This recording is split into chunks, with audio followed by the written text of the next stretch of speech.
Nikualike mbele za Bwana, uwepo mbele zake sasa.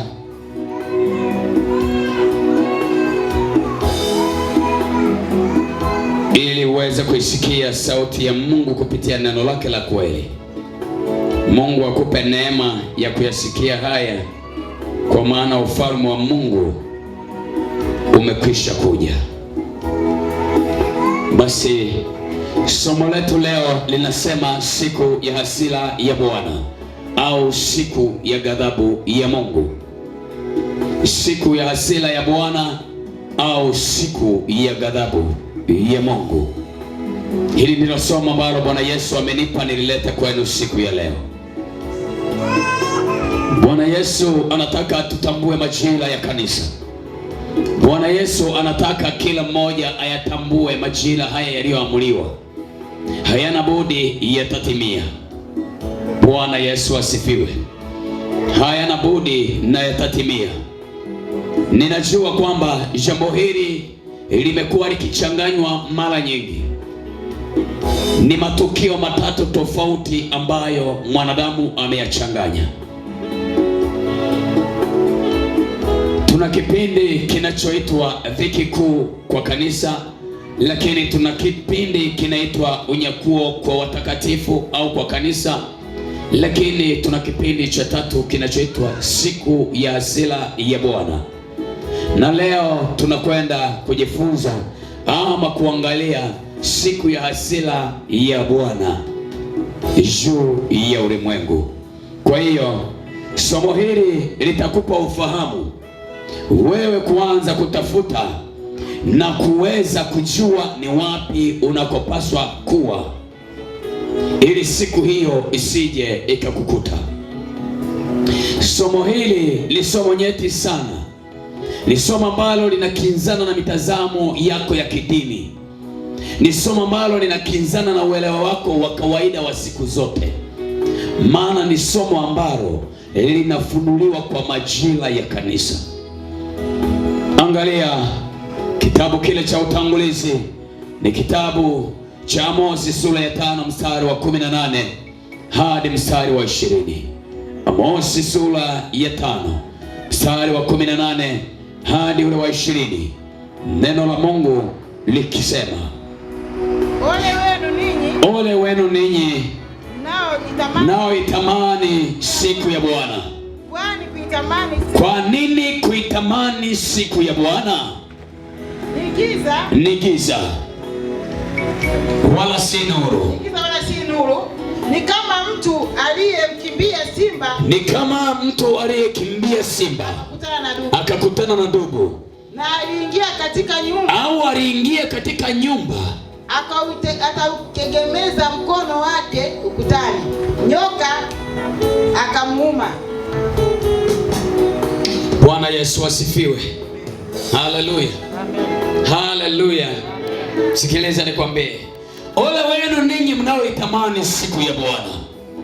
Kwa nini kuitamani siku ya Bwana? Ni giza wala si nuru. Siku ya Bwana ni giza wala si nuru. Siku hiyo ya Bwana ni giza wala si nuru. Ni kama mtu aliyekimbia simba akakutana na dubu. Ni kama mtu aliingia katika nyumba akagebeza mkono wake ukutani akakutana na nyoka na akamuuma. Je, siku ya Bwana haitakuwa giza wala si nuru? Naam, yenye giza sana wala haina mwanga. Bwana Yesu asifiwe. Siku ya hasira ya Bwana hakuna mwanadamu atakayeweza kustahimili.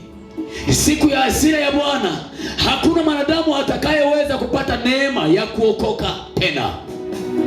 Sikiliza nikwambie, vipindi hivi vitatu vipo na vinatakiwa kudhihirika. Vipindi viwili vinatokea kwa ajili ya kanisa, lakini kipindi cha mwisho kitawapata wale waliokubaliana na mnyama na mpinga Kristo. Siku ya ghadhabu ya Mungu itawakuta wale waliokubaliana na mpinga Kristo, wale waliokubali kuishi kawaida za mashariki. Na hii siku ya ghadhabu ya Mungu ni siku ambayo Biblia inasema ni siku ya utusitusi. ni siku itishayo, ni siku ya kilio na kusaga meno, ni siku ya watu ambao walikataa kweli ya Mungu, wakaipenda dini, wakapenda udhehebu, wakapenda dunia. Siku hii haina huruma. Siku hii hakuna mchungaji wala nabii wala mwalimu wala mwinjilisti wala mwombaji hata kuwepo katika siku hiyo. Biblia inasema siku hiyo jua litatiwa giza, mwezi hautatoa mwanga wake. Ni siku ya hasira ya Mungu. Hakuna injili, hakuna maombi, hakuna rehema, hakuna toba, maana ni siku ya kilio na kusaga meno. Biblia inasema jua litashushwa na Mungu atawaunguza kwa jua, nao watamtukana Mungu. Siku hiyo hakuna takaye kuwa na saa ya toba, wote watainua vinywa vyao kumtukana Mungu. Sasa hili eneo ni eneo ambalo kanisa tunapaswa kutambua, vinginevyo tutapishana na Mungu, tukijua kwamba sisi bado tayari tumekwisha kunyakuliwa, kanisa limeshaondoka. Sasa kama dhiki kuu imetukuta, maana yake tayari mimi nimeachwa. Utaanza kumtukana Mungu wakati uko kwenye kipindi cha mchujo. Umesikia? Dhiki kuu ni kipindi cha mchujo. Mungu analitafuta kanisa lake halisi, halafu anawazawadia zawadi inayoitwa unyakuo. Baada ya unyakuo ni kufumba na kufumba, anaingia siku ya hasira yake, inamwagwa kwa wale waliokubali kuishi maisha ya kawaida, kwa wale waliokubali kuzoea neno la Mungu, kwa wale waliokubali kumzoea Mungu, kwa wale waliokubali kutembea na dini zao na dhehebu zao na imani zao, wakaacha imani ya Kristo. Hii ndiyo zawadi yao. Biblia inasema jua litashushwa, atawaunguza kwa jua, nao watamtukana Mungu. Yeremia sura ya 50 mstari wa 38. Yeremia sura ya 50:38. Wakati huo Biblia inasema ukosefu wa mvua uko juu ya maji.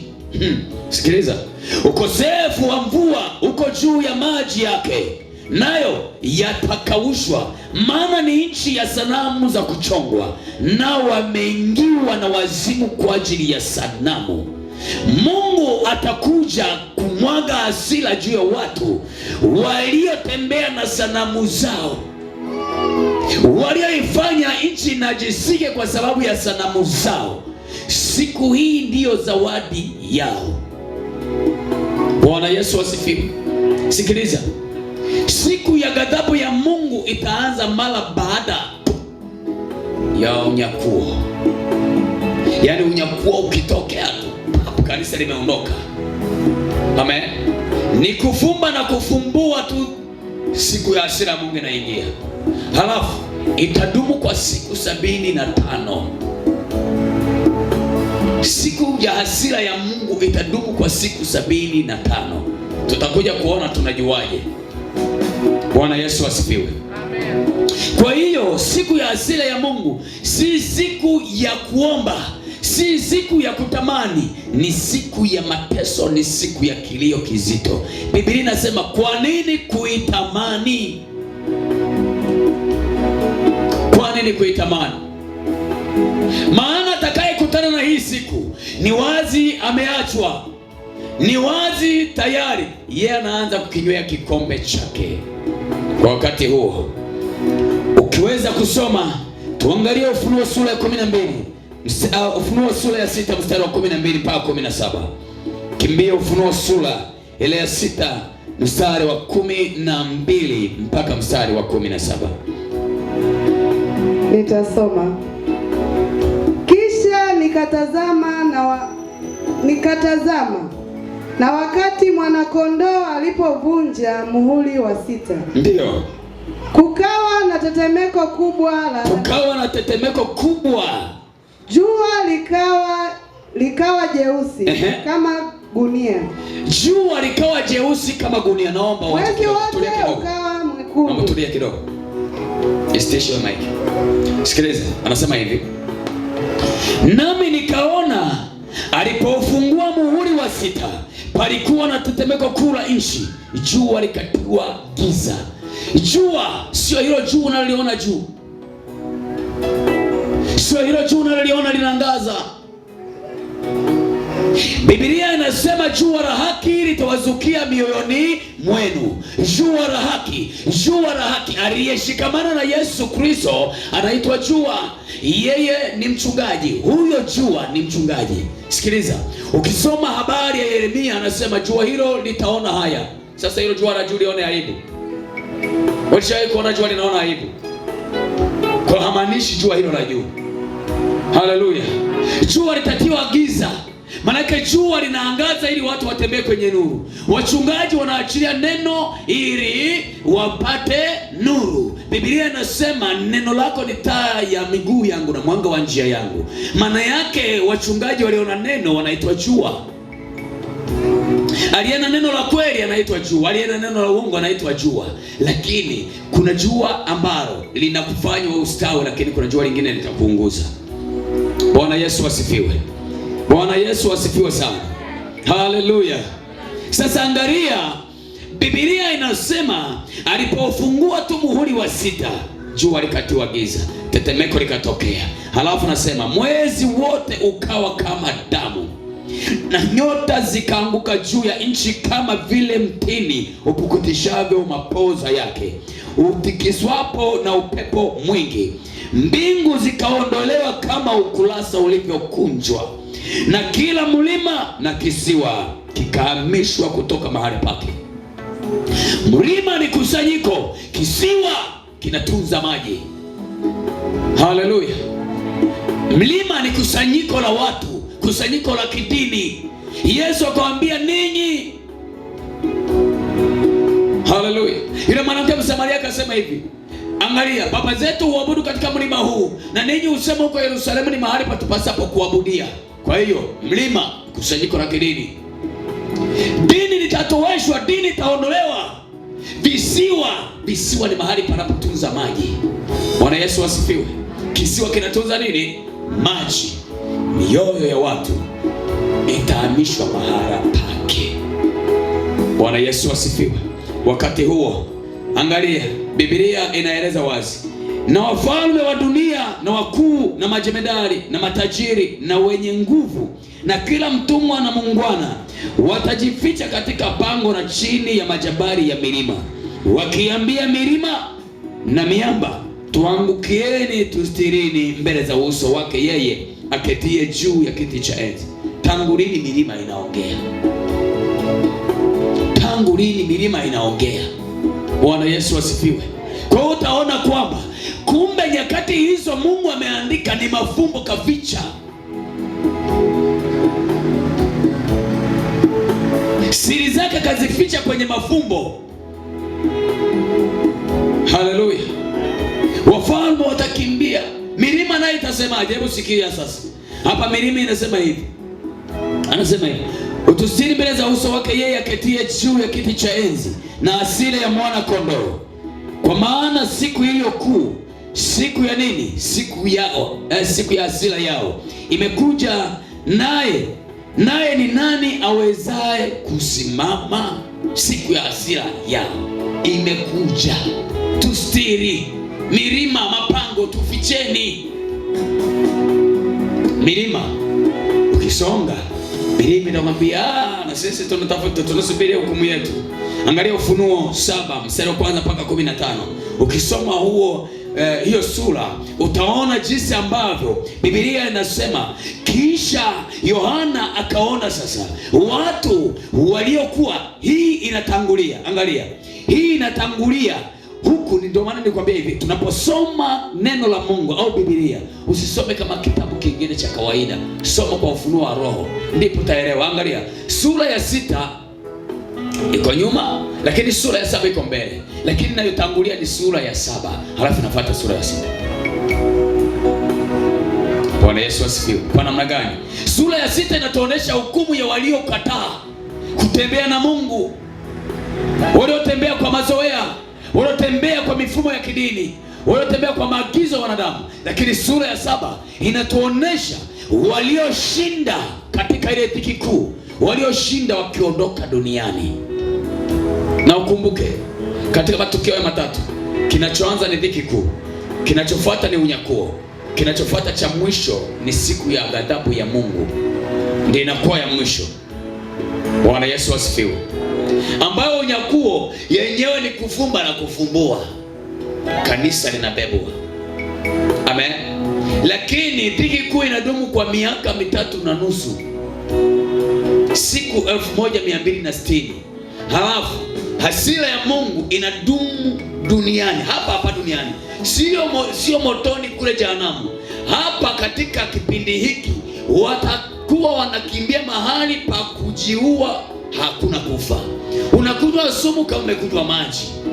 Ukinywa maji upoze na joto kali kama umekunywa moto. Utatafuta kujiua, unachomoa koromeo halichomoki. Unakamata kisu jiue, kisu hakikuui. Haleluya. Ni siku ya ghadhabu kuu, ni siku ya hasira.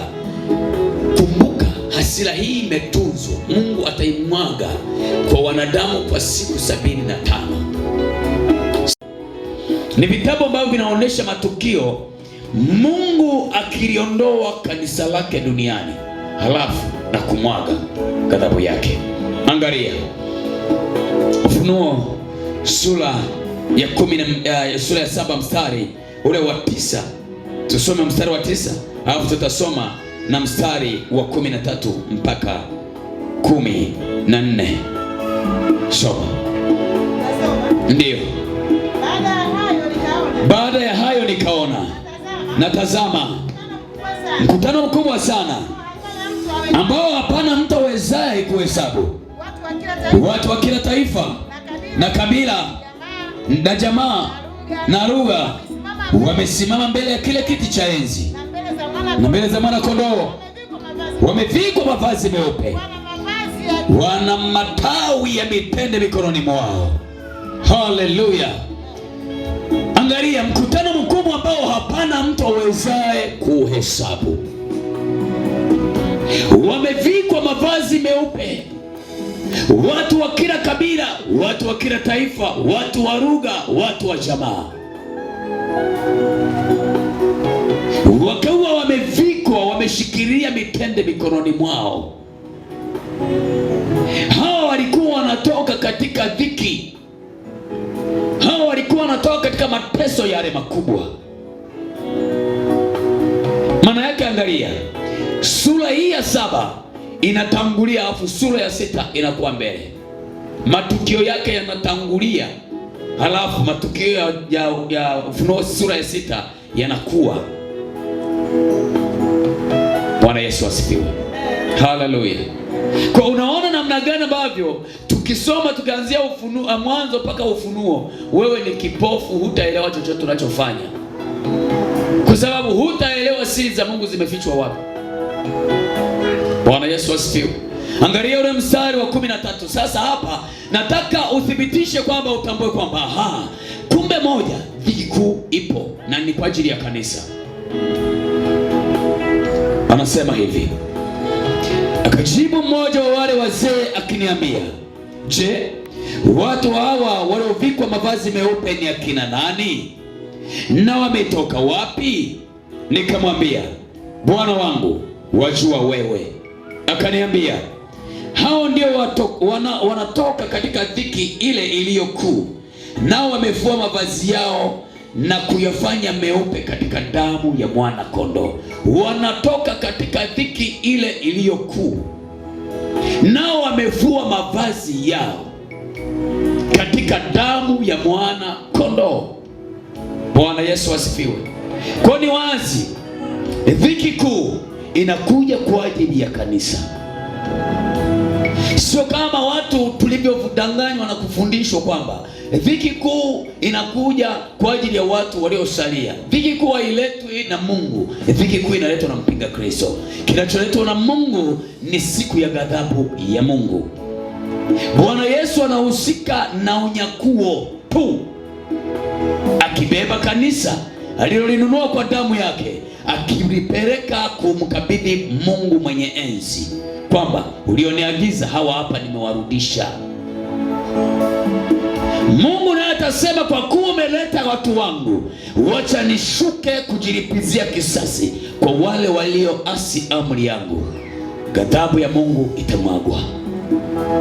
Hii siku ya ghadhabu ni wachache wanaoelewa nini Mungu anakwenda kufanya, kwa sababu inahusu wale waliotembea kwa kawaida ya mashariki, waliotembea kwa mifumo ya dini, waliotembea na liturujia, waliotembea kwa mifumo ya kibinadamu na mapokeo.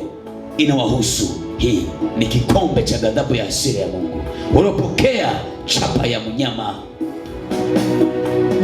Sikiliza, haijalishi uko kanisani, kama kinywa chako hakijatahiriwa, wewe ni mtu wa uongo, kikombe chako ni hiki. Hii ndio zawadi yako.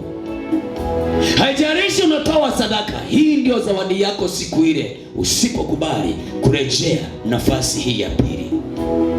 Nafasi ya pili ndio zawadi ya watu waliokubali kujikana, waliotembea, ambao Biblia inasema vinywa vyao havikuwa na unajisi, vinywa vyao havikunena uongo, walitembea na mwana kondoo kila nakokwenda. Hawa ndio zawadi yao. Kifungu hiki cha pili, tukio la pili, ni zawadi ya watu walioshinda ulimwengu, walioshinda dhambi, walioona dunia si kitu, waliotembea kwa unyenyekevu na Mungu wao. Hii ndio zawadi yao. Danieli sura ya 12 mstari wa kwanza. Danieli sura ya 12 mstari wa kwanza. Biblia inasema, wakati huo Mikaeli atasimama, jemedari mkuu, asimamaye upande wa wana wa watu wako. Bwana Yesu asifiwe. Bwana Yesu asifiwe. Biblia inasema hivi, na kutakuwa na wakati wa taabu. Sasa angalia mstari huo mmoja, naomba tuende taratibu. Mstari huo mmoja una matukio mawili yatatokea. Mstari huo mmoja anasema, wakati huo Mikaeli. Wakati gani? Mara baada ya dhiki kuu kuisha, Mikaeli anashuka kulibeba kanisa, analiondoa kanisa. Mikaeli ni nani kama Bwana, ambaye ni Yesu Kristo mwenyewe, Mungu mkuu. Haleluya. Atalinyakua kanisa. Ule mstari wa kwanza bi yake unauacha, unakwenda mstari wa kwanza si, ambapo anasema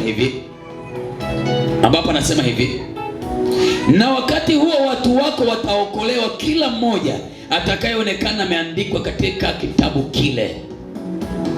Mstari wa kwanza si yake, na wakati huo watu wako wataokolewa, watakaoonekana wameandikwa katika kitabu kile. Kitabu kipi?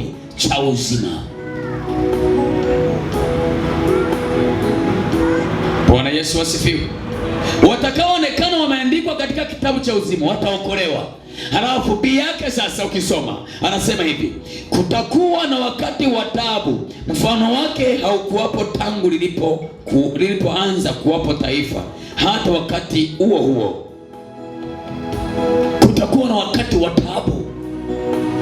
Mchungaji atakayeachwa hataweza tena kupata neema ya kutubu, ni kumtukana Mungu, kwa sababu anajua hakuna hapa cha msalia mtume, nimekwisha, biashara yangu kwisha.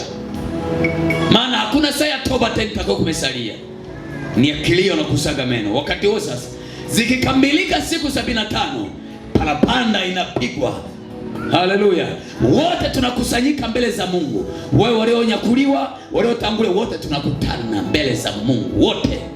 Vitabu vinaletwa vingapi? Vingapi? Kitabu cha kwanza kitabu cha kwanza cha uzima. Amen. Kitabu cha pili cha matendo, kitabu cha tatu cha hukumu. Vinawekwa hapo. Umesikia? Sasa hapo vikiwekwa hapo, sasa ndipo atakayeonekana kwenye kile kitabu cha uzima hayumo, ni kutupwa katika moto wa milele na milele. Maumivu ya moshi wao upanda juu usiku na mchana, wala hawana raha. Bwana Yesu asifiwe. Unakiona hicho kipindi? Mpendo, kama unamtumikia Mungu, Biblia inataka kumtumikia kwa bidii. Fanya ulegevu, halafu utembee na Mungu wako kwa ulegevu, uone kama utapata zawadi hii. Zawadi utakayoipata hapo ukiwa duniani ni kipigo cha siku 75. Unakimbia huku unapigwa na jua, ukimbia ndani ni joto kali limeshushwa, ukirudi huku ukikutana na simba wanaokimbia simba naye akaukimbia. Unachukua sumu unywe, unakunywa sumu haifanyi chochote, ni kuteseka, ni mapigo. Biblia inasema hivi, tutashuka tutaona, lakini Biblia inasema hivi, dunia yote kutakuwa kunanuka mizoga ya watu. Viumbe vilivyokufa vya majini vitapandishwa, vitakufa. Maji yaliyosalia baharini yatageuka kuwa damu. Halafu dunia yote inanuka. Mzoga mmoja tukiwekwa hapo, kijiji kizima tunakimbia. Mzoga mmoja. Wazi sasa dunia nzima ina viumbe vimekufa, vimeoza kila kona. Halafu hiyo siku sio kutamani. Angalia Daniel anasema atasimama, kisha simama atawaondoa watu wake. Sasa wakati huo sasa ndipo Mungu atakapo achilia hasira yake, na Mungu anasema hasira yake itashushwa. Angalia wakati huo, twende Yoeli 3:16. Yoeli sura ya 3 mstari wa 16. Tuone Biblia inasemaje. Yoeli sura ya 3:16, Biblia inasema hivi: naye Bwana ataunguruma toka Sayuni, atatoa sauti yake toka Yerusalemu, na mbingu na nchi zitatetemeka, lakini Bwana atakuwa kimbilio la watu wake na ngome ya wana wa Israeli. Angalia, Mungu ataunguruma, akiunguruma toka Sayuni. Sayuni ni kusanyiko la watakatifu, ni mlima wa Mungu. Mungu ataunguruma kutoka katikati ya watu wake. Yeye atakuwa kimbilio la watu wake, na wana wa Israeli watakimbilia kwake. Lakini wale waliokataa, kwao Biblia inasema mbingu na nchi zitatetemeka. Mbingu ni nani? Ni moyo wa mwanadamu. Nchi ni mwanadamu huyo. Lakini atakayetetemeka ni nani? Ni yule ambaye aliasi. Yule aliasi atakutana na kikombe hicho, sauti ya Mungu ikiunguruma. Ngoja nikupe tu kidogo. Angalia, wana wa Israeli wakamwambia Musa, sikiliza, sisi tunaona wewe siku zote unaenda kuongea na Mungu. Sikiliza, na sisi tunataka kuongea na Mungu. Sio wewe tu peke yako unayeongea na Mungu, na sisi tunataka tuongee na Mungu. Mwambie Mungu tunataka tukutane naye, tuongee naye. Hiyo ni kazi ndogo. Musa akamwambia yeye, tulieni, ngoja niende kwa Mungu. Akamwambia Mungu. Mungu akamwambia Musa, nenda kawaambie wafue nguo zao, wakae siku 3, wasimkaribie mtu mke. Kisha watakapotimiza siku 3, waje karibu na mlima, wasiuguse mlima wangu, nami nitashuka kusema nao. Sasa kumbuka, hawa wameomba kukutana na nani? Na Mungu, kuongea naye. Sasa hawa wengine ni Mungu anashuka kujilipizia kisasi. Wakati huo Mungu alikuwa anashuka kuongea nao, lakini hapa hashuki kuongea nao, anashuka kulipiza kisasi. Sasa angalia, wana wa Israeli siku ya 3 wakaenda wakaketi mbele ya mlima, wakatulia. Musa akakaribia mlima, akamwambia Mungu, watu wako wamekuja, wako tayari, waambie sasa ninakuja. Kitendo cha Mungu tu kujiandaa, hajanyenyuka hata kunyenyuka. Milima, radi, ngurumo, umeme, upepo, vinapiga, milima inapasuka. Musa alikuja ugeuka, anajikuta yuko peke yake, amebaki peke yake. Nini kilichokimbiza? Radi, ngurumo, umeme, tetemeko, milima inapasuka, mawe yanaruka. Hajashuka hata kuongea, yani hajafungua kinywa kuongea. Wakakimbia. Musa alikuja kuwakuta wako hemani, wote wametulia, wanalia. Wanamwambia Musa, wewe endelea kuongea na Mungu. Lolote atakalo kuambia Mungu sisi tuko tayari kusikiliza. Ila si kwa staili hii tuliyoiona. Kama ni kwa namna hii, hapana. Wewe endelea kuongea naye. Kumbuka, walikuwa wameomba kuongea na nani? Oh, haleluya. Waliomba kuongea naye. Hawa ni Mungu anakuja kujilipizia kisasi. Nani atastahimili hasira yake? Nani atastahimili hasira yake? Waza. Ukiweka mguu wako kwenye maji, unaona mguu unapelekwa hivi, lakini bahari mpaka leo inatii amri ya Mungu, haijawahi kuasi amri ya Mungu.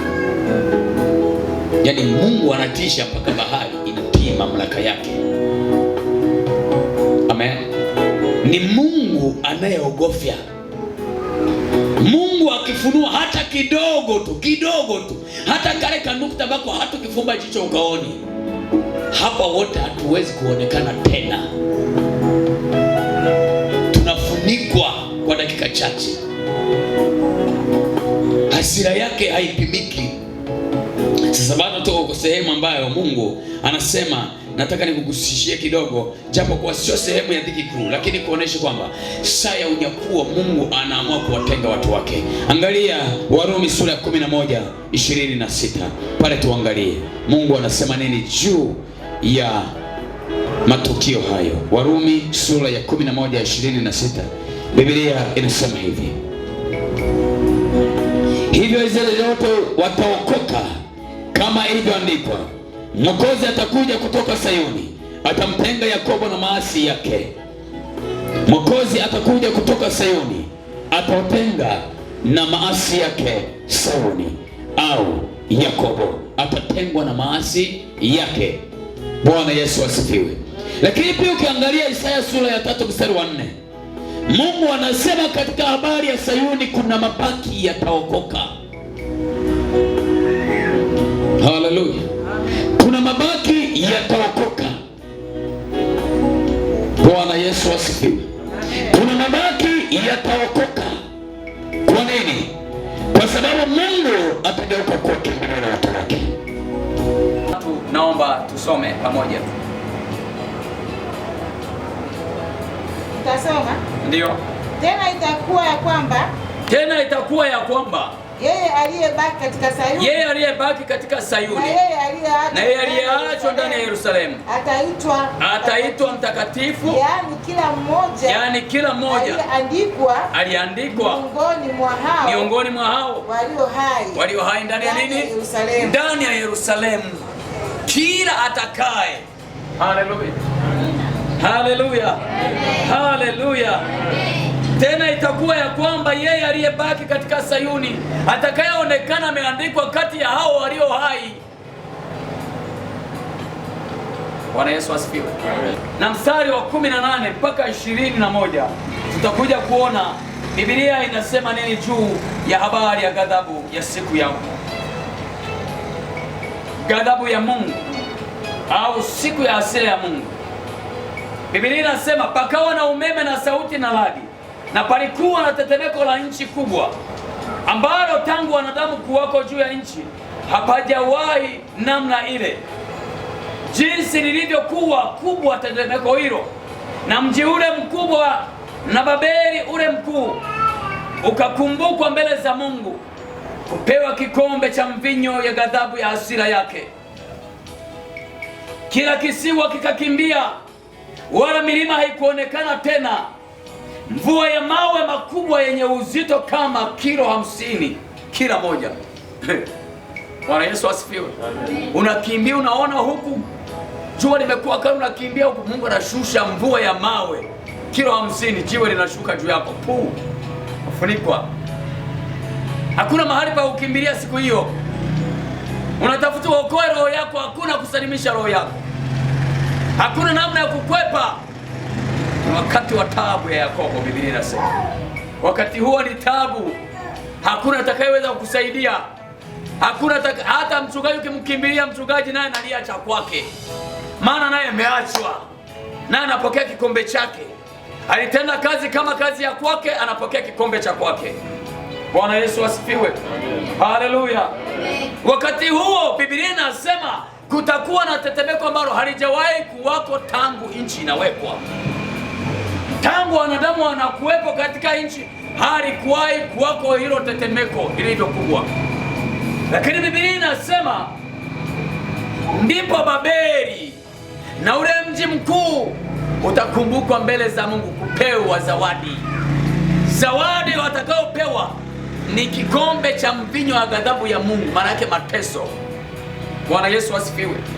Hii ghadhabu kisoma katika Ufunuo sura ya 17 Ukisoma kile kipande chote utaona ni akina nani huyu Babeli. Ni Babeli ambayo ni ya rohoni. Babeli ya kwanza ilikuwa ni Babeli ambayo ilikuwa ni mji wa mwilini kabisa unaonekana. Lakini leo hii Babeli ya rohoni,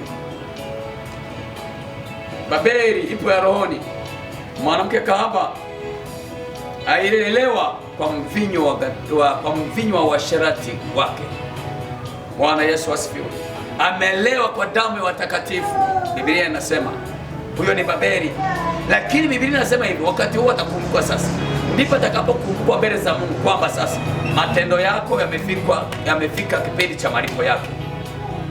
Kwamba hiki ni kipindi cha malipo, utapokea sehemu ya malipo yako. Bwana Yesu asifiwe. Yeremia sura ya 30 mstari wa 7 nasema, ole maana siku ile ni kuu, hata hapana inayofanana nayo. Maana ni wakati wa taabu yake Yakobo, lakini ataokolewa kutoka kwayo. Sasa hii inaingia katika kipindi kile cha dhiki. Bwana Yesu asifiwe. Yeremia sura ya 30 na mstari wa 23 kisoma, Mungu anajifunua mpaka 24, anajifunua wazi juu ya kanisa lake. 30, 24, 23 mpaka 24 anasema, maana tufani ya Bwana, yani ghadhabu yake, imetokea, tufani ya kudumu itawaangukia waovu vichwani. Hasira kali ya Bwana haitarudi hata itakapokwisha kutenda, hata atakapokwisha kuyatimiza makusudi ya moyo wake. Katika siku za mwisho mtayafahamu haya. Katika siku za mwisho mtayafahamu haya. Nabii Yeremia anatoa ujumbe, anatoa unabii juu ya habari ya ghadhabu ya Mungu itakayomwagwa juu ya watu walioasi sheria ya Mungu. Ghadhabu hii haijalishi wewe uko kanisani. Ghadhabu hii haijalishi wewe unatoa sana. Ghadhabu hii haijalishi unafanya ibada sana. Kama hukuwahi kuliishi neno la Mungu, ukaishi kwa mazoea, Mungu anasema siku hiyo utayajua yatakapotokea. Ni siku ya tufani kubwa. Ni aheri unapokuwa unatembea uyatambue majira ya kanisa, utambue wakati ya dhiki nyepesi tumekwisha kuingia. Kuna makwazo tutakutana nayo, kuna maumivu tutakutana nayo, lakini usidumu katika maumivu hayo. Saa ikija Mungu hataangalia wewe umekwazwa, aliyekukwaza bado yupo anaendelea kudunda. Mungu ataangalia Biblia inasema nini, sheria yake inasema nini. Ole wake kwazikae na yeye akwazae, wote unafaa kufungiwa jiwe na kusagia shingoni na kutoswa baharini, ili wasiwe wakainuka tena. Bwana Yesu asifiwe. Angalia Yoeli sura ya 2 mstari wa 11. Biblia inasema, naye Bwana atatoa sauti yake mbele ya jeshi lake, maana matuo yake ni makubwa sana. Kwa maana yeye ni hodari atekelezaye neno lake. Kwa kuwa siku ya Bwana ni kuu, yenye kitisho sana, naye ni nani awezaye kuistahimili? Nani? Utavumilia vingine ndugu yangu, utavumilia magonjwa. Unaweza ukaugua na usimtukane Mungu. Bwana Yesu asifiwe. Unaweza ukaugua, unaweza ukaachwa, unaweza ukatelekezwa, usimtukane Mungu. Lakini sio mapigo yatakayoshushwa. Mapigo haya yakishushwa, Biblia inasema hakuna atakayeweza kuvumilia. Hakuna. Ndio maana Biblia inasema watafunua vinywa vyao wamtukane Mungu, kwa sababu mapigo ni makubwa mno. Bwana Yesu asifiwe sana. Kwa hiyo angalia, Mungu anatafuta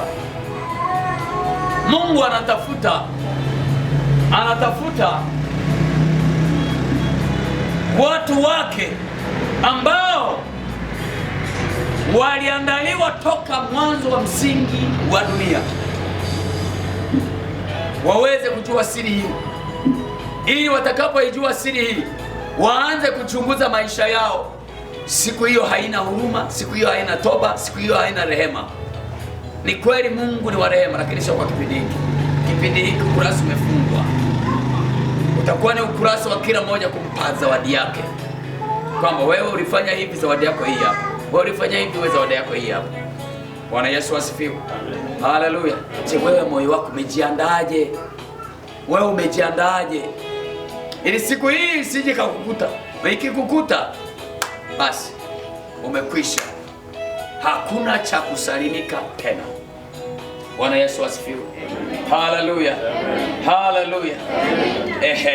Sasa angalia Danieli sura ya 12 mstari wa 12. Biblia inatueleza juu ya hesabu ya zile siku 75. Tunakwenda kuangalia zile siku 75 ya mapigo haya. Wanadamu watafungua vinywa wamtukane Mungu. Hakuna atakayeweza kuvumilia mapigo haya. Ni watu watakuwa na kilio na kusaga meno. Ni watu watakuwa na kilio na kusaga meno. Biblia inasema hivi: heri angojaye na kuzifikia siku hizo 1335. Amen. Heri angojaye na kuzifikia siku hizo 1335. Je, siku 75 hapo ziko wapi? Funuo sura ya 12 mstari wa 6.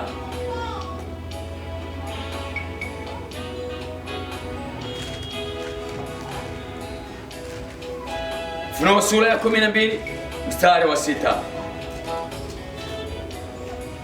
Unasoma? Ndio. Yule mwanamke akakimbilia nyikani. Yule mwanamke akakimbilia nyikani ambapo ana mahali palipotengenezwa na Mungu ili wamlishe huko miaka arishwe huko siku 1260. Siku 1200 na ngapi? 60. Siku 1260. Ukichukua 1335 ukatoa 1260. Siku 1260, kumbuka ni mwanamke analishwa mahali palipoandaliwa na Mungu. Haleluya. Analishwa mahali palipoandaliwa na Mungu wa mbinguni. Maana yake mwanamke ni nani? Ni kanisa. Kanisa liko mahali ambapo linapaswa kipindi hicho liandaliwe, liwe mahali linalishwa kwa ajili ya hizo siku. Lakini wakati huo sasa, wakati huo wanakula hicho chakula, watambue majira ya kanisa. Siku 1260 kwa ajili ya kanisa kulishwa. Lakini zipo siku nyingine 1260, mapito sasa ya kanisa linaingia kwenye dhiki kuu. Linaingia katika mateso makali. Mateso ambayo kila litajaye jina la Bwana ni kilio na kusaga meno. Lakini Biblia inasema hata tuacha tujaribiwe kupita, tuwezaga kustahimili. Hata tuokoa, atalinda roho zetu tusipotee. Aliye wa kwake hataweza kukufuru. Hataweza kuona watoto wanadondoka na njaa akahamaki, atasema walitoka kwa Mungu na wanarejea, na mimi nendeni na mimi nafuata nyuma yenu. Lakini ambaye si wa mbinguni akiona wa kwanza amedondoka, wa pili anataka kudondoka, naona ngoja nisalimisha hata huyu, atakubali chapa ya mnyama. Haleluya. Amen. Unaona mwenzi ametolewa jicho, unasema kanisani mimi siendi tena, nimeahirisha. Maana tayari kule moto umepamba. Hiyo ni dhiki kwa kanisa, siku ya 1260. Sikiliza. Biblia inasema hivi: kama Mungu asingezipunguza hizo siku, asingeokoka hata mmoja, ila kwa sababu ya wateule amezipunguza siku hizo. Kwa badala ya miaka 7 amefanya miaka 3.5. Kwa kanisa litapita miaka 3.5. Miaka 3.5 ya kwanza ni ya kuishwa neno la kweli, kumjua. Ndani ya miaka 3.5 mambo unayopaswa kuyafanya ni kumjua Mungu na kumtegemea Mungu kwa 100%. Mungu unayemwamini, unayemwabudu, umjue na kumtegemea kwa 100%. Lakini jambo la pili ambalo unapaswa kulizingatia, utambue imani unayopaswa kuifuata wakati wa kipindi cha dhiki kuu hiyo. Lakini ukiona umevuka hapo, hujaelewa chochote, ukaingia kipindi cha dhiki kuu, unalala njaa tu kidogo, umeshaanza maombi ya malalamiko, manunguniko, umesharaumu kulala njaa siku hii. Sasa hiyo siku, hicho kipindi unalala njaa, wala hujui kama utakutana na msosi tena. Yaani unakuja kufa na njaa. Yaani njaa siku ya kwanza, ya pili, ya tatu, ya nne, ya tano, tunakukuta wewe ni skeleton kama hawajakunyonga. Tunakukuta wewe ni skeleton, unatembea tu likichwa tu na linatembea, macho yalishachomoka, yamebaki kudondoka, muda wote anadondoka. Hapo navumilia, unasema Yesu ni Bwana. Kama huna Yesu Kristo, huna uhakika na unayemwabudu. Siku ya kwanza, ya pili utasali, tunanyosha mikono, utasema masaa 12 yanakushinda kufunga.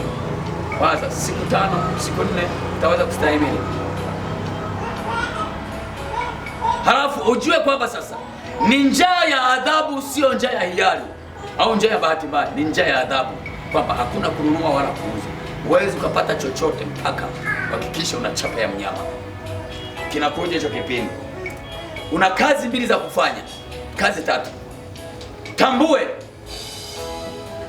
Mungu unayemwabudu ni nani. Umjue Mungu kweli kweli unayemtumikia.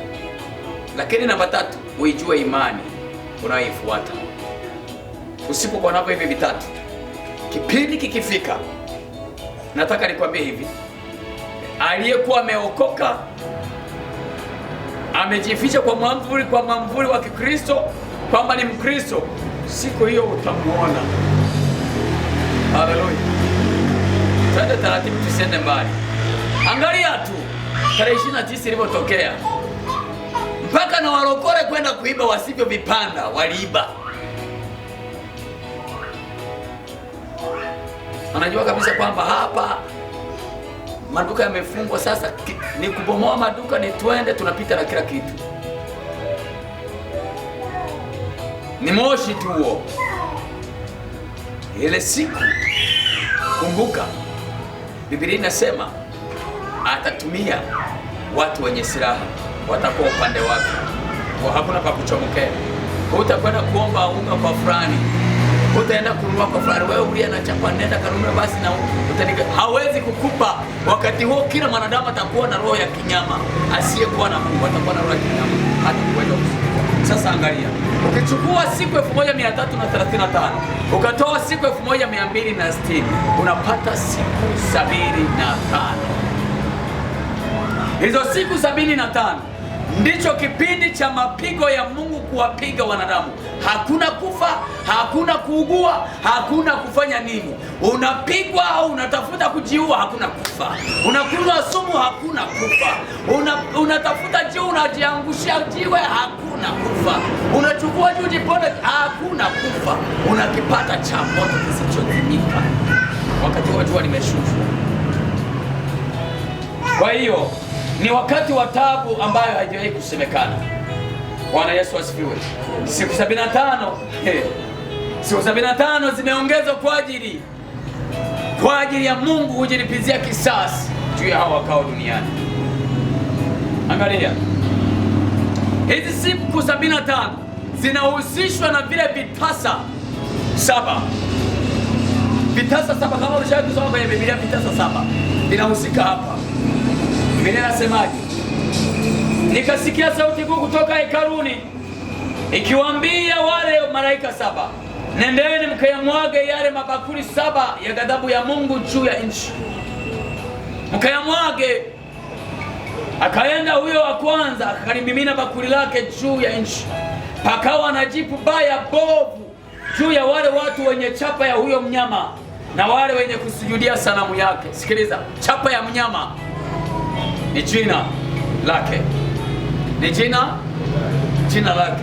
Sanamu yake ni siku atakayoisimamisha kama siku ya kuabudiwa. Hii ndio siku yangu ya mamlaka, ataisimamisha.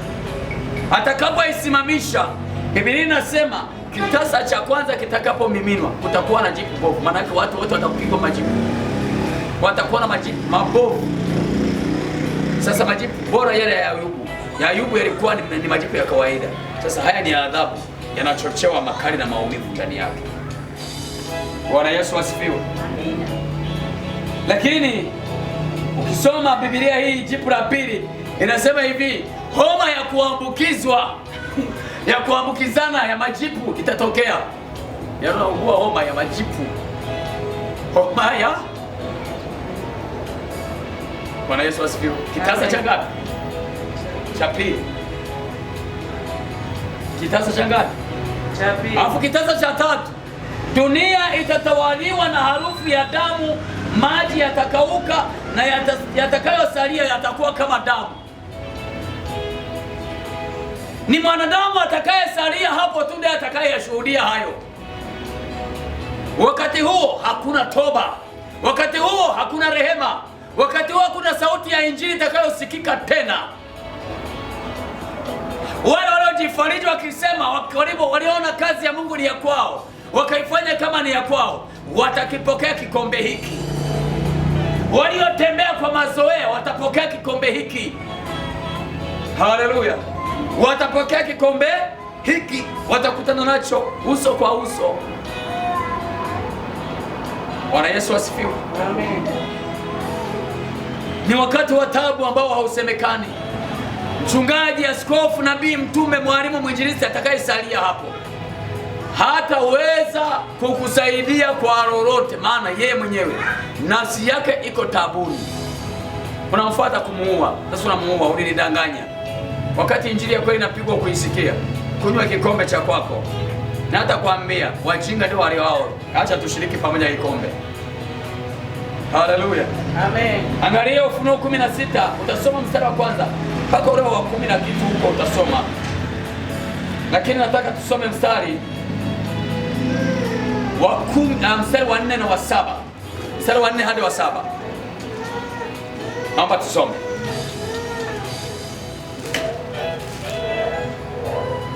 Mstari sura ya 16 mstari wa 4 na wa hadi wa 7. Biblia inasema hivi: na huyo watatu akakimimina kitasa chake juu ya mito na chemichemi za maji, zikawa damu. Nami nikamsikia malaika wa maji akisema, wewe mwenye haki uliyeko na uliyekuwako mtakatifu, kwa kuwa umehukumu hivi. Kwa kuwa walimwaga damu ya watakatifu na damu ya manabii, nawe umewapa damu wainywe, nao wamestahili. Nikasikia hiyo madhabahu ikisema, naam, Bwana Mungu Mwenyezi, ni za kweli na za haki hukumu zako. Mstari wa 4 na wa 7. Mungu atakuja kuachilia adhabu juu ya wale waliomwaga damu ya watakatifu. Hiki ndicho kitakuwa kikombe chake, damu walioimwaga. Biblia inasema atawanywesha damu yao, watakunywa damu yao, kwa maana walimwaga damu ya watakatifu, sasa wanakunywa damu. Kwa mateso yao wao watakuwa wanateseka, wananyweshwa damu. Biblia inasema baada ya maji ya baharini kugeuka damu, watu watakimbilia maji ya mitoni. Mito nayo yenyewe pia ina damu. Hakuna cha usalama, hakuna mahali pa usalama. Biblia inasema hivi, soma ule mstari Ezekiel 38:18. Tuangalie hapa, ndipo tutakapokuwa tunaona ile vita iliyokuwa isikia inasema vita ya Armagedoni, vita ya Gogu na Magogu. Gogu na Magogu. Gogu ni kiongozi wa jeshi. Magogu lilikuwa ni kundi la jeshi. Hii ni nchi ambayo kwa nchi za sasa ni nchi za kaskazini, Uturuki na Urusi. Hizi ndizo nchi ambazo zitakuja kufanya vita hiyo, vita ya Armagedoni, vita ya vita ya Gogu na Magogu. Gogu ni mkuu wa jeshi, kiongozi wa jeshi, alafu Magogu ni makundi ya majeshi. Muda wako Yeremia 25 mstari wa 29 na mstari wa 33. Naomba tusome tuone Mungu anasema nini juu ya siku ya hasira yake. Yeremia 25 mstari wa 29 hadi na mstari wa 20 na mstari wa 33 anasema, maana angalieni, ninaanza kutenda mabaya katika mji uitwao kwa jina langu. Je, mtaachiliwa ninyi msiadhibiwe. Ndio. Hamtaachiliwa msiadhibiwe. Ndio. Kwa maana nitautia upanga ule wapige wote wakaao katika dunia. Ndio. Asema Bwana wa majeshi. Mstari wa 33. Na waliouawa na Bwana watakuwapo toka upande mmoja hata upande hawataliliwa wala kusanywa wala kuzikwa. Watakuwa samadi juu ya uso wa nchi. Umesikia? Bwana Yesu asifiwe. Haleluya. Sikiliza watu wa Mungu. Watakaopigwa na Mungu, watakaouawa na Mungu watakuwa ni wengi. Hakuna wa kukulilia, hakuna wa kukukusanya, hakuna kuzikwa. Utakuwa samadi juu ya nchi, wewe utakuwa mbolea. Amen. Nahumu sura ya 3, Nahumu sura ya 3 mstari wa 1 anasema, ole wa mji wa mauaji. Upo mji wa mauaji ambao ni Babeli ya rohoni. Babeli ya rohoni ni mji wa mauaji, mji wa kinabii unaitwa, ambapo ndipo mwanamke kahaba ameketi. Biblia inasema ole wako mji wa mauaji, umejaa udanganyifu mtupu na nyara tele usiokoma kama kuteka nyara. Huyu ni mwanamke kahaba. Bwana Yesu asifiwe. Huyu ni mwanamke kahaba ambaye ni mji wa mauaji. Ni ole wake. Mungu anauonya mapema, ni ole. Lakini angalia Kutoka 34 mstari wa 6 na wa 7. Mungu ni kweli, tunatambua kwamba Mungu ni mwenye fadhili kama alivyoandika katika neno lake, lakini katika majira haya hakuna fadhili, hakuna rehema. Biblia inasema Mungu ni mwingi wa rehema, lakini wakati huo nataka nikwambie kwamba rehema itakuwa imefungwa, mlango wa neema utakuwa umefungwa, mlango wa fadhili utakuwa umefungwa, utakuwa umebaki mlango wa kilio na kusaga meno kwa walioasi sheria ya Mungu. Utasoma Kutoka 34 mstari wa 6 mpaka wa 7, ambapo Biblia inasema, Bwana akapita mbele yake akatangaza, Bwana Mungu mwingi wa huruma, mwenye fadhili, si mwepesi wa hasira, mwingi wa rehema na kweli, mwenye kuwaonea huruma watu maelfu, mwenye kusamehe uovu na makosa na dhambi, wala si mwingi wa kumhesabia mtu mwovu kuwa hana hatia kamwe, mwenye kuwapatiliza watoto uovu wa baba zao na wana wa wana wao pia, hata kizazi cha 3 na cha 4. Amen. Amen. Ni mwingi wa rehema, lakini kwa watenda maovu sahihi anasema nawapatiliza wana wa maovu ya baba zao, kizazi cha 3 na cha 4. Lakini Zaburi 145 mstari wa 8 anatueleza yeye ni mwenye rehema, ni mwingi wa fadhili. Lakini sio kipindi hicho mpendwa, usije ukajifariji huko duniani kwenye visima vya Yakobo, kwenye dini huko tunadanganyana. Mbinguni tutaingia kwa neema. Subiria hiyo neema itakupeleka mbinguni. Subiria hiyo neema itakupeleka mbinguni. Fanya kazi kwa uregevu kama Mungu amesema hivi. Amelaniwa mtu yule afanyaye kazi ya Mungu kwa uregevu. Aliyelaniwa hawezi kuingia kwenye malango ya Mungu.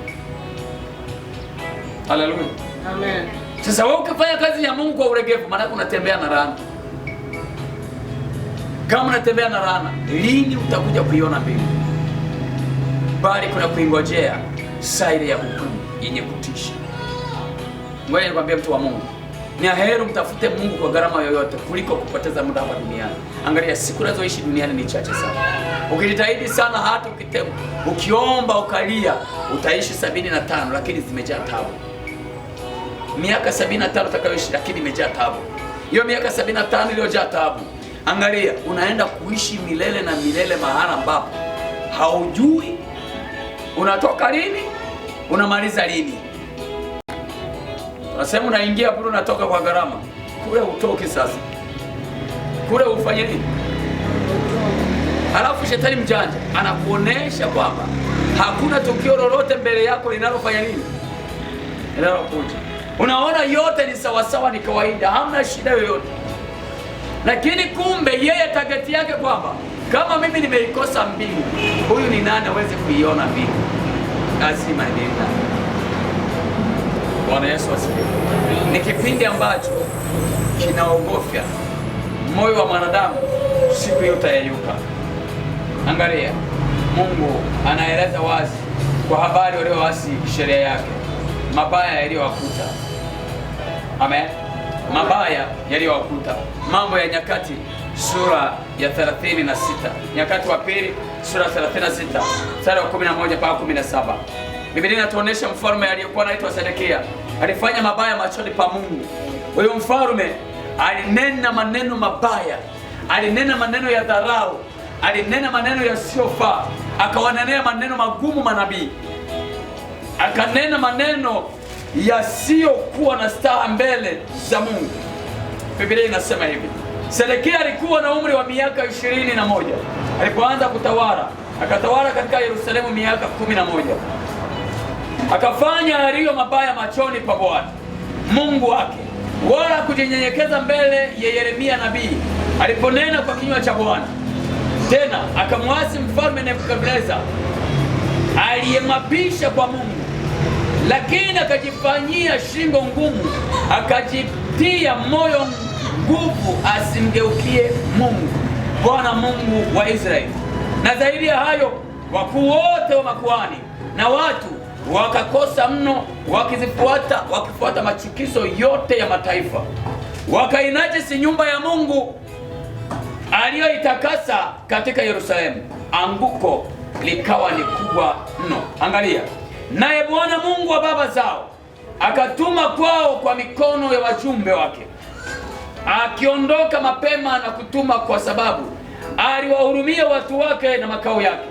Lakini waliwadhihaki wajumbe wa Mungu na kuyadharau maneno yake. Halafu anasemaje? Na kuwacheka manabii wake, hata ilipozidi ghadhabu ya Bwana juu ya watu wake, hata siwe na kuwaponya. Waliwacheka, waliwadhihaki, wakawadharau. Ghadhabu ya Mungu ilipozidi, ilimwagwa juu yao, hakuna aliweza kuwaponya. Bwana Yesu asifiwe. Mungu akaagiza ufalme mwingine kwenda kuwapiga. Sasa kipindi hiki cha mwisho sasa, Mungu hataagiza Magogu, hataagiza Gogu, yeye atashusha ghadhabu yake, itashuka. Ni kushusha jua, ni kuachia mapigo, mvua ya mawe, ya barafu inashuka, unakimbia na kuangukia puu, hakuna kufa. Unakimbia ndani, unakuta joto ni kali kuliko nje, unarudi nje tena. Nje unaungua. Na utaka nikwambie hivi, miaka hiyo ya nyuma Israeli, vita ilitokea, wakaingia Yerusalemu pale. Watu waliokuwepo pale miaka hiyo, wanawake wajawazito walikuwa wanatobolewa matumbo, watoto wanatolewa, wanatundikwa kwenye miti, halafu wanakuacha hapo unakufa. Vita hiyo ilikuwa ni ya kawaida. Maumivu hayo ilikuwa ni ya kawaida. Yanayokuja haya ni zaidi ya haya. Bwana Yesu asifiwe. Bwana Yesu asifiwe. Biblia inasema hivi: kwa hiyo akaleta juu yao mfalme wa Wakaldayo, aliyewaua vijana wao kwa upanga nyumbani mwa patakatifu pao, asiwahurumia kijana wala mwanamwali, mzee wala mnyonge, akawatia wote mikononi mwake. Hakuna huruma iliyotokea hapo. Bwana Yesu asifiwe. Hakuna huruma iliyoonekana mahali hapo. Sasa sikiliza, kumbuka, dhiki hiyo ya mpiga Kristo ni tofauti kabisa na siku ya ghadhabu ya Mungu. Vina tofauti, havina uhusiano hata kidogo. Dhiki kuu kwa kanisa inaletwa na mpiga Kristo. Ni mpiga Kristo analitafuta kanisa ili kumwondolea Mungu ibada ndani ya mioyo ya watu. Ndio maana atatafuta kusimamisha sanamu ya siku ili waabudiwe yeye, atukuzwe yeye. Hakuna maombi ya kila siku yatakayokuwepo tena, yataondolewa. Kwa hiyo kumbuka kabisa. Lakini wakati wa ghadhabu ya Mungu ni siku ya kisasi cha Mungu, kujilipiza kisasi kwa watu walioasi sheria yake. Leo hii unakwenda kanisani kwa kubembelezwa, mpaka tunakubembeleza. Wachungaji wanalia, wahubiri huko wanalia, unaona kama umechanganyikiwa. Ndugu, siku hiyo wataonekana wajanja, halafu utaonekana mshamba. Kwa sababu wakati huo utalia ukiomba, naomba msaada, nani akusaidie? Kila mmoja analia na kwake.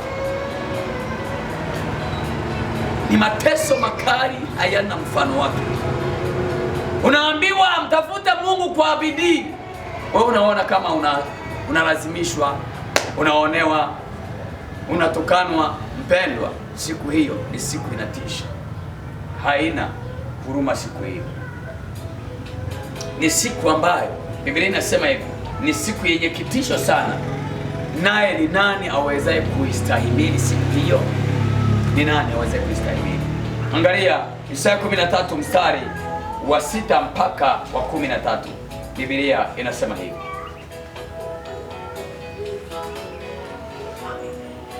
pigeni kelele za hofu, maana siku ya Bwana i karibu.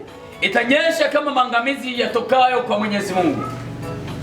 Kwa sababu hiyo mikono yote italegea na moyo wa kila mtu utayeyuka, nao watafadhaika, watashikwa na uchungu na maumivu, watakuwa na uchungu kama mwanamke aliye karibu kuzaa. Watakodoleana macho. Hii ni Biblia, hii Biblia ya Kiswahili cha kisasa. Watakodoleana. Bwana Yesu asifiwe. Wanawake, mnajua ukiwa katika hali ya kufika wakati wa kumleta mtoto duniani. Bwana Yesu asifiwe. Haleluya. Lugha zinakuwa nyingi. Sasa wakati huo ni taabu yake, sio kuwa na kifani chake, haina mfano wake. Biblia ya Kiswahili cha kisasa nasema hivi: watakodoleana macho, nyuso zao zitakuwa nyuso za moto. Umesikia? Zitakuwa nyuso za nini? Za moto. Yaani wakati huo, katika mateso hayo, huyo mtoto naye muona anasema siwezi kwenda kanisani, unajua atapigwa jua. Huyo mtoto hutamkumbuka wakati huo. Haleluya. Amen. Huyo mwanamke anasema, unajua mimi kwa kweli toka nimeanza kusali mke wangu yana amebadilika, hataki tena, bora nikae tu nyumbani, maana naona nikikaa kwenye wokovu tunapishana na mke wangu. Kaa, siku hiyo utamkumbuka. Haleluya. Siku hiyo utafanya nini? Utamkumbuka. Bwana Yesu asifiwe. Ni kipindi ambacho kinatisha, kinaogofya. Angalia, anasema hivi: tazama, siku ya Bwana inakuja, siku kali ya hasira na ghadhabu kuu, ili iifanye nchi kuwa ukiwa na kuharibu watu wake wenye dhambi wasikae ndani yake. Maana nyota za mbinguni na matangamano havitatoa nuru yake, jua litatiwa giza wakati wa kucha. Hapo ni pagumu sana. Bwana Yesu asifiwe. Naomba niandalie Biblia ya Kiroma kama unayo hapo. Utaliona Biblia ya Kiroma, tanisomea hapo. Anasema hivi: wakati wa kucha kwake na mwezi utaacha nuru yake isiangaze. Sasa jua na mwezi, hawa ni watumishi wa Mungu. Haleluya. Hawa ni watumishi wa Mungu, wachungaji, wainjilisti. Hawataweza tena kuhubiri. Hutawaona tena wa mitaani, unawaona, unawapita, unawacheka, wanapoteza muda. Hutawaona tena. Sauti ya injili itakoma, sauti ya vinanda vitanyamaza kimya. Ni vilio na uvundo wa harufu mbaya takapo nasikia. Biblia inasema hivi, anasema hivi: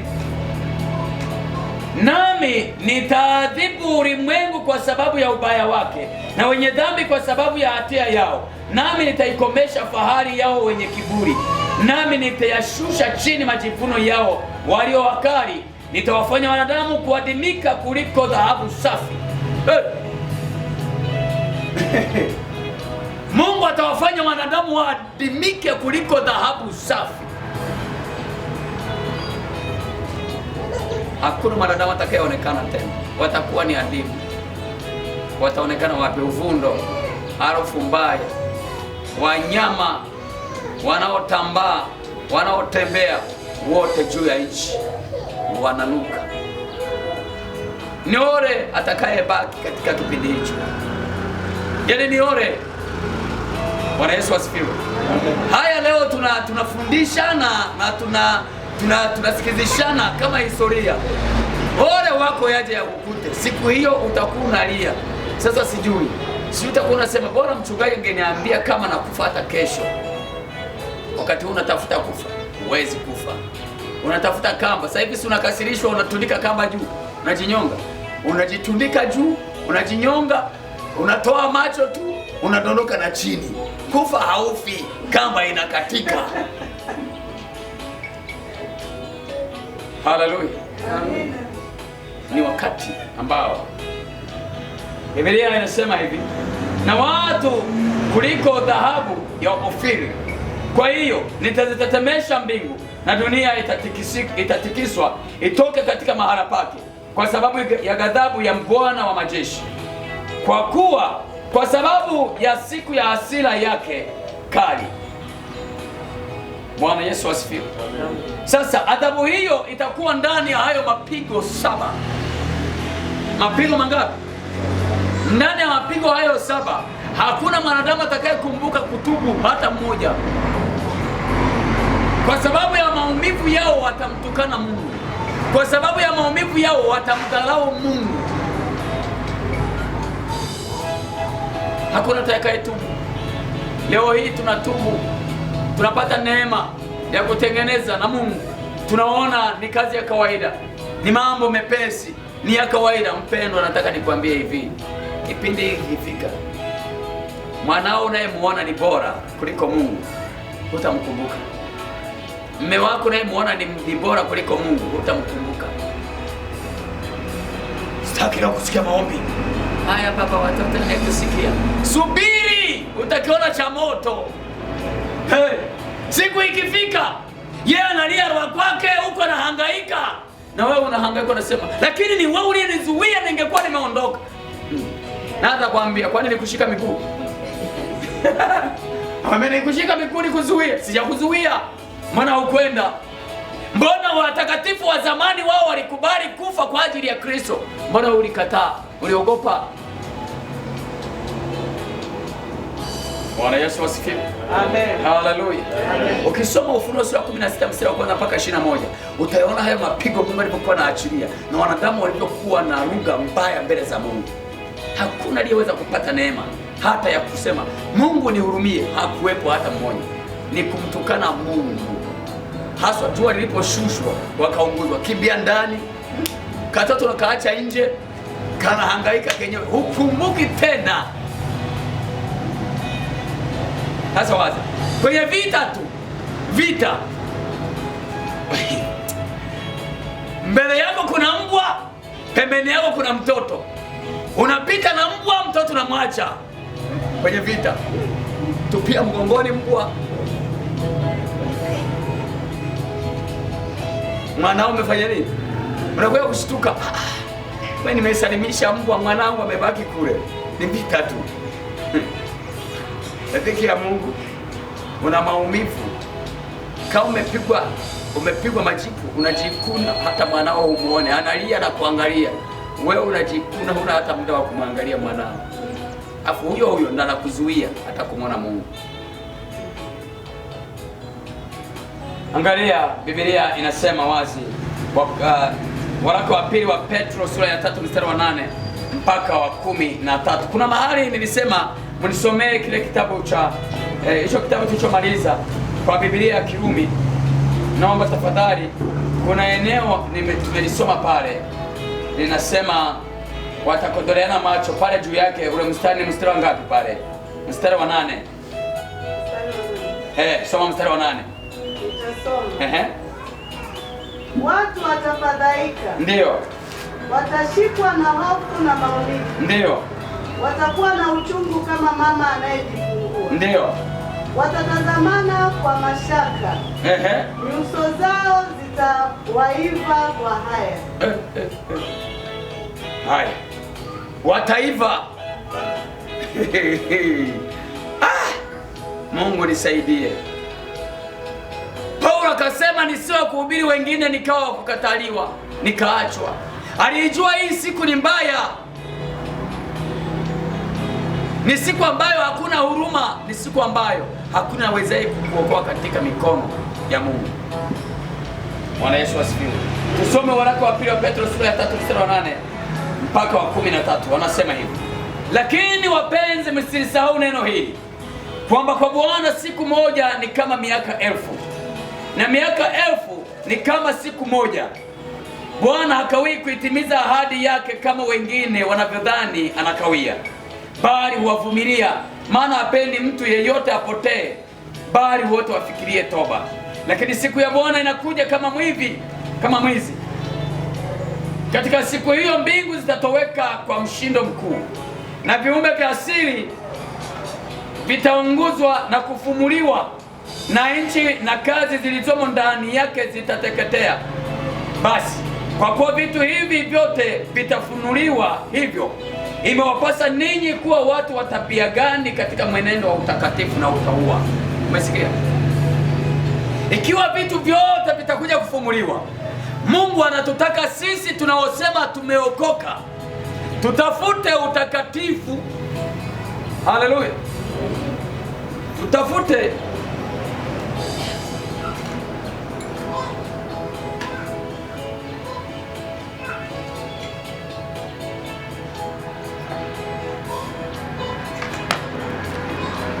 haleluya. Yaani kuzimina kasirika mpaka hasira. Angalia, betri nataka kupasuka, na ilikuwa pembeni, haiko kwenye nani. Nasikia hiyo, na imechemka, ni hatari, na ilikuwa pembeni tu kama nyingine. Bwana Yesu asifiwe. Haleluya, haleluya. Angalia, siku hiyo vitu vyote vitafumuliwa. Amen. Vitu vyote vitafumuliwa, na kama vitafumuliwa, Mungu anatutaka sisi tuwe watu wa tabia gani? Tuwe watu wa utakatifu. Haleluya. Tuwe watu wa utakatifu. Angalia, Biblia inasema hivi: mkingojea hata ije siku ile ya Mungu na kuihimiza, ambayo katika hiyo mbingu zitafumuliwa zikiungua, na viumbe vya asili vitateketea na kuyeyuka.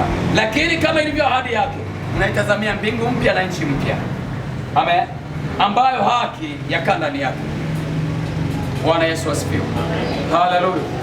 Sasa Mungu anaendelea kusema katika kitabu cha Sefania sura ya 2 mstari wa 3, ambao ndio mstari wetu wa mwisho. Mungu akisema, mtafuteni Bwana enyi nyote mlio wanyenyekevu wa dunia, ninyi mliozitenda hukumu zake. Itafuteni haki, utafuteni unyenyekevu, wenda mkajificha siku ya nani? Siku ya hasira ya Bwana. Tafuta utakatifu, tafuta kuishi maisha matakatifu. Acha kuona ni hali ya kawaida, mpendwa. Acha kuona unasukumwa unapokwenda kumtafuta Mungu. Sikiliza, mimi mchungaji namtafuta Mungu kama mimi. Wewe mtafuta Mungu kama wewe, ili uweze kuiona mbingu. Siku hiyo mimi sitakuwa pamoja na wewe, utakuwa peke yako. Katika kilio utalia peke yako. Bwana Yesu asifiwe. Utakuwa peke yako. Saa ya hukumu ikifika, ni kilio na kusaga meno, mpendwa. Biblia inasema, mtafuteni Bwana enyi nyote mlio wanyenyekevu wa dunia. Wako wanyenyekevu wa dunia, wamtafute Mungu. Mungu anasema nitafuteni maadamu mnapatikana. Haleluya. Wale waliotembea karibu na Mungu, ambao vinywa vyao havikuwa na unajisi, havikuwa na mawaa, hawakuwahi kunena uongo vinywani mwao, hawa watapata neema ya kuzawadiwa tunu ya unyakuo. Apigwa mawe, macho yake hayaoni mawe, macho yake yanaona kiti cha enzi cha Mungu. Bwana Yesu asifiwe. Leo hii tunapita kwenye pito dogo tu, tumeshaacha na injili, hatutaki tena, tunazira. Haleluya. Tunazira, tunahirisha. Mimi kwa kweli, kama injili ndio hivi, ni bora tu nikae. Kakae, subiri kikombe chako. Bwana Yesu asifiwe. Kaa usubiri kikombe chako kinatisha. Biblia inasema ni mvinyo wa ghadhabu ya hasira ya Mungu. Ngoja nikusomea hapa uone. Ufunuo sura ile ya 17. Utayashuhudia Mungu anatisha. Tena anasema atakunywa kikombe kisichochanganywa. Ufunuo sura ya 14 mstari ule wa 10. Mstari wa 9 mpaka wa 10 anasema hivi: na mwingine malaika watatu akawafuata akisema kwa sauti kuu, mtu awaye yeyote akimsujudia huyo mnyama na sanamu yake na kuipokea chapa katika kipaji cha uso wake au chapa katika kipaji cha uso wake au katika mkono wake, yeye naye atakunywa katika mvinyo ya ghadhabu ya Mungu iliyotengenezwa pasipo kuchanganywa na maji katika kikombe cha hasira yake, naye atateswa kwa moto na kiberiti mbele za malaika watakatifu na mbele za mwana kondoo, na moshi wa maumivu yao upanda juu hata milele na milele, wala hawana raha mchana wala usiku, hao wamsujudio huyo mnyama na sanamu yake na kila ipokeaye chapa ya jina lake. Bwana Yesu asifiwe. Haleluya. Wewe mtumikia Mungu kwa uregevu. Mwabudu Mungu kama unaenda kwa mjomba wako na kwa shangazi yako. Nenda kwa Mungu kama unaenda kwa Kalimanzira. Ndugu yangu, saa inakuja haina kifani. Saa inakuja haina huruma. Utalia kilio na kusaga meno na wala hakuna atakaye kupoza. Mchungaji anayekudanganya akwambia mbinguni tunaenda kwa neema. Subiri siku hiyo ndio mtaona neema na mchungaji wako. Unakwenda unamfuata mchungaji, mbona ulinidanganya? Mbona tumeachwa sasa tunateseka hivi? Atakwambia wajinga ndio wali wao. Nilikuwa natafuta uendelee kukaa. Kama ulijiona kudanganya, kama wewe ukuwahi kuniamini, kwa nini ulikaa? Hata ugeuka, kwa nini ulikaa? Ngoja na ushughulikiwa na mimi nashughulikiwa. Wakati huo hakuna mtu atakayeweza kuwa na huruma na mwenzake. Anakuangalia sasa kusaidie nini? Ana msaada wote. Kwanza atakuombea kwamba Mungu mkumbuke. Si Mungu mlaze mahali pema peponi. Biblia inasema mtakuwa samadi. Haleluya. Ni samadi juu ya nchi. Hakuna mtu atakayeweza kusimama. Hakuna mtu atakayeweza kustahimili. Ni maumivu yanatesa. Sasa wacha, jipu tu moja tu linakusumbua. Na kutembea kwako unabadilisha staili ya kutembea. Je, mwili mzima? Mwili mzima ndo majipu unajikuna. Mwili mzima usaa unatoka na unanuka. Mwili mzima unajikuna. Ukijikuna la usoni, ila huku kifuani limetoboka. Huku kwenye goti limetoboka. Si wapi nako linawasha na linanuka. Ndugu, usiombe kukutana na kipindi hicho.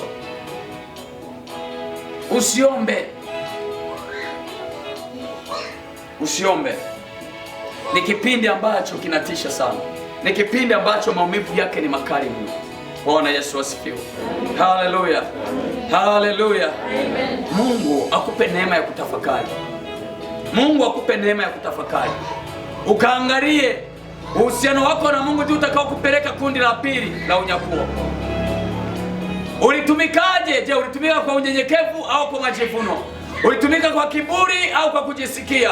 Ulilazimishwa au ulipenda mwenyewe kwa moyo kuchangamka? Angalia, pima utumishi wako mbele za Mungu. Pima ibada yako na Mungu wako. Pima utumishi wako. Pima namna ulivyotembea, ulivyoenenda na Mungu wako. Bwana Yesu asifiwe. Mungu akupe neema ya kutafakari haya. Maana saa ya Mungu imekwisha kufika. Ni kilio na kusaga meno kama utaachwa katika kipindi hicho, usipokubali kutengeneza na Mungu. Naomba usimame sasa. Mungu akupe neema ya kuweza kutengeneza na Mungu. Angalia kwa neema yako Yesu Kristo wa Nazareti. Kama Mungu ulivyotupa neema na kibali chako tena kusikia sauti hii. Ikiwa Mungu sauti yako Bwana inatuhimiza kutengeneza na kutubu mbele zako. Mungu wa mbinguni, angalia siku hiyo inayokuja ni siku ya kitisho. Ni siku ambayo Mungu wa mbinguni, ni siku ya giza kuu, ni siku ya kilio, ni siku ya taabu yake Yakobo. Ni nani atakayeweza kustahimili Bwana? Nipe neema Mungu wa mbinguni, nipe neema kusimama kama mteule wako Bwana, maana umesema ya kwamba yatakapotimia hayo sisi tutafanya nini? Sisi ni kukaa katika utakatifu na utauwa, ili kutembea katika njia zako Bwana. Tushike haki yako Bwana, tushike kweli yako Mungu, tutembee katika utukufu wako, ili Mungu tufundishe na kutuelekeza tupasayo. Baba yetu mwema, ninaomba neema yako sasa, tuokoe Mungu wa mbinguni, utupe neema ya kutembea katika uwepo wako, tukutumikia wewe Bwana katika unyenyekevu, maana pasipo unyenyekevu Mungu wa mbinguni, angalia tutapotea na kuangamia, hatutaweza kusimama tena. Yesu, ninaomba neema yako Mungu, ninaomba neema yako kwa ajili ya mama huyo, naomba neema yako kwa ajili ya baba huyo.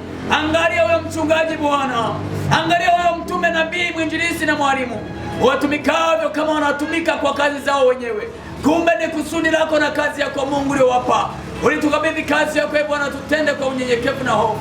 Lakini Mungu, angalia leo hii tumejaa kiburi, leo hii tumejaa majivuno, tunaifanya kazi yako kama ya kwetu. Mungu turehemu, Mungu tusamehe. Siku hiyo itakapofika nikiliona kusamehe, ni nani atakayeweza kustahimili sasa? Baba, naomba neema yako, uturehemu na kututakasa kwa damu yako. Mungu katuhurumie, tupe neema na kibali chako Bwana. Naomba kwa ajili ya watu hawa waliosikia na watakao